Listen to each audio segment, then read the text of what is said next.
Magsara ka na lang, ate.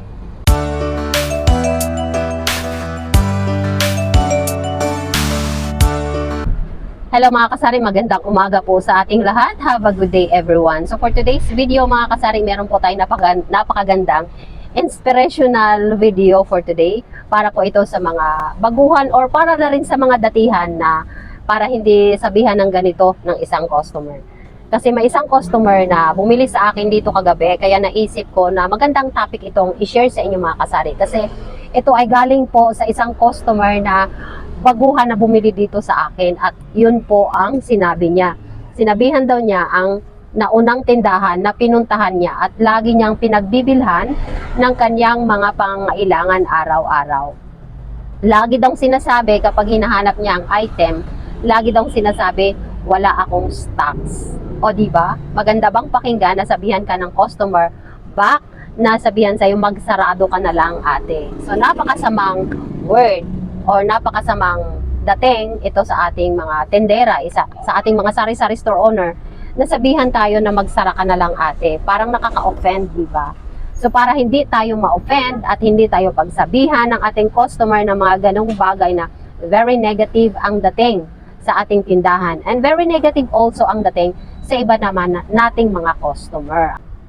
What if mga kasari ko, yung pagbili niya ay meron siyang isa namang customer na kasama niyang bumili rin sa tindahan at sinabihan siyang magsara ka na lang ate. Kasamang epekto sa imahe ng iyong tindahan. Sabihan ka ba naman, lalo na kung umagang-umaga pa lang, may bumili, lagi mong sinasabing wala.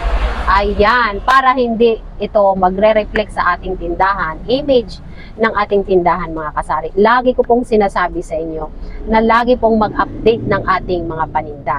No, kahit maliit lang ang puhunan, starting capital mo mga kasari, pwede kang hindi sabihan ng customer na magsara ka na lang ate. Pwedeng maiwasan ang mga ganong term mga kasari kapag lagi mong ina-update ang iyong tindahan. In what way? Kahit konti lang ang puhunan mo, kayang-kaya mong i-update ang tindahan mo kasari. Paano yun? Bumili ka lang ng mga pakunti-kunting stock sa iyong tindahan. Wag kang dami ng stock sa isang item, lalo na kung hindi ito saleable. Hindi ito fast moving, slow moving ito. Dapat yung fast moving, yan ang damihan mo ng stocks.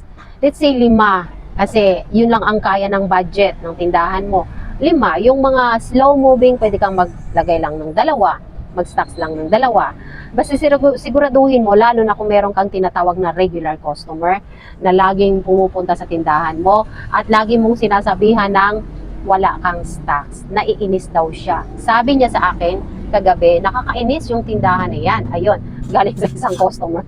Nakakainis. Kung may hinahanap ako, laging walang stocks, walang ganito, walang stocks. O diba, napaka hindi magandang pakinggan mga kasari. Lalo na kung tayo ay nagninegosyo. Kapag merong negative feedback ang ating mga customer sa atin. Kasi by spreading word of mouth sa ibang mga customer na kakilala niya and yung customer na yon is bumibili din sa'yo tapos sabihin niya ay hindi tayo bibili dyan kasi lagi namang walang stocks, diba? Kasi mga kasari tayo sa nowadays, ngayong mga panahon na to ay napakaraming gustong mag-sari-sari store. So eager sila talagang magkaroon ng sari-sari store. Ngayon na ikaw ay nakapag-invest na ng customer sa inyong tindahan, dapat ingatan mo ito kasari. Lagi kong sinasabi sa vlog ko na ingatan kapag meron tayong customer. Kahit hindi pa yan regular customer, sooner or later maging regular customer mo yan kapag ikaw ay laging nag-a-update sa tindahan mo. Yun lang naman po ang puhunan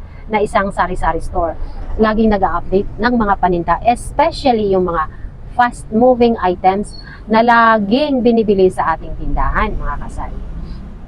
Kaya itong pag-share ko sa inyo sa YouTube mga kasari ay napakagandang paraan din, napakagandang idea para ang lahat ng mga baguhan or kahit na matagal na sa pagninegosyo na hindi masyadong focus sa kanilang tindahan.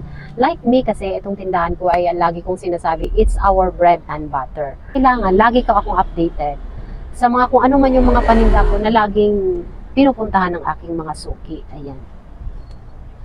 Kasi kapag once na pumunta si suki sa'yo tapos magkataon na naubusan ka sa item na yan, tadayo sa ibang tindahan. Lagi kong sinasabi, what if mura siya sa'yo? Yung time na yan, madidiscover ng customer na mura pala sa'yo. So, mawalan ka na ng customer. Diba? pupunta na sa kanya, lilipat na sa kanya.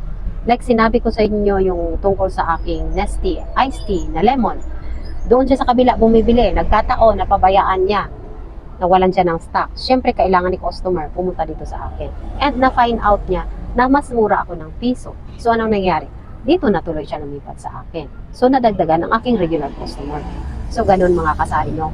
Lagi nating ingatan ang ating customer and at the same time, lagi tayong mag-update sa ating tindahan. Huwag tayong magsawang mag-update mga kasari kasi yung ginagawa natin everyday, lagi lang namang paulit-ulit yan. Wala tayong ibang ginagawa kundi mag-update sa tindahan, mag-ayos sa tindahan, mag-arrange, maglinis, magpunas, ayan, mag-update sa ating ref, mag-update sa ating mga stocks. Yan lang naman ang isang sari-sari store. Kung gusto nyo maging successful or maging tuloy-tuloy ang inyong negosyo. Tamang paraan para tuloy-tuloy ang negosyo mo.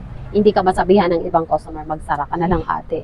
Nakaka-hurt, di ba? Sabihan ka na magsara ka na lang ate. And what if early pa in the morning, no, bibili si customer tapos sabihan ka na magsarado ka na lang ate. So napakasamang dating sa atin, di ba? Masira yung buong araw natin. O, lalo na pag nagalit pa si customer, hindi pa maganda ang pagkasabi niya, o di ba? Bibigyan pa tayo ng face. Di ba? Lagi kong sinasabi sa inyo na para hindi tayo bibigyan ng face reaction ng ating mga customer, lalo na may iba kasi maldita, suplado. At isa pa pala mga kasari, may bago lang bumili, no? So, idagdag ko tong idea na naisip ko. Lalo na sa isang item, sa isang brand kasi ng isang item, maraming mga flavors, marami iba-iba, may iba-ibang flavor. Katulad na lang nito, bumili siya nito. Ito ay wings. Sabi niya, yung ibang wings ang hinahanap niya. Sabi ko, ano pong wings yun? Ang yellow daw. So see, may yellow ako. May green ako, may blue, may pink. Ay, kasi ang tao mga kasari, ang ating mga customer, ay iba-iba ang brand na gusto. Iba-ibang color ang gusto. Ayan. So, kahit pa kunti-kunti lang, basta at least meron ka. Pwede namang bumili yan ng isang pack which is 6 pieces in 1 pack. Ay magmura lang yan. So, kailangan mag-avail ka din kahit isa-isa lang. No? Para hindi tayo sabihan ng very bad sa ating negosyo. Yun lang po ang may share ko ngayong araw mga kasari. And today po is napakarami po nating kailangan i-update sa aking tindahan ng ating bigas. Ang ating itlog ay almost finishing na. Ayan. And yung ating mga snack sections ay kailangan ko ring i-update. So, early lang po tayo ngayon nag-share. Kasi nasanayan na natin na everyday meron tayong upload. Or every other day. Ayan. Kapag hindi po ako nakapag-upload mga kasari ng everyday, ibig sabihin po ay tayo po ay napaka-busy. No? Hindi natin maisingit itong ating vlogging sa ating tindahan. Kaya ngayon, siningit ko muna ng maaga kasi after this one, mag-make orders na ako sa aking rice and sa iba pa nating mga dapat ayusin sa ating tindahan like yung ating ref. Kasi kagabi is maraming nawawala dyan. Kasi kagabi napagod na tayo. Dapat supposed to be sa gabi pa lang yan dapat. I-ready na ating ref para pag pasok natin is okay na. Meron na tayong mai-serve. Anyways, meron pa naman. Pero may mga kulang-kulang na kailangan nating lagyan. So yun lang po for today's video mga kasari. Thank you so much for watching again my video. Maraming salamat po sa inyo lahat. Have a good day everyone once again and God bless po sa ating lahat.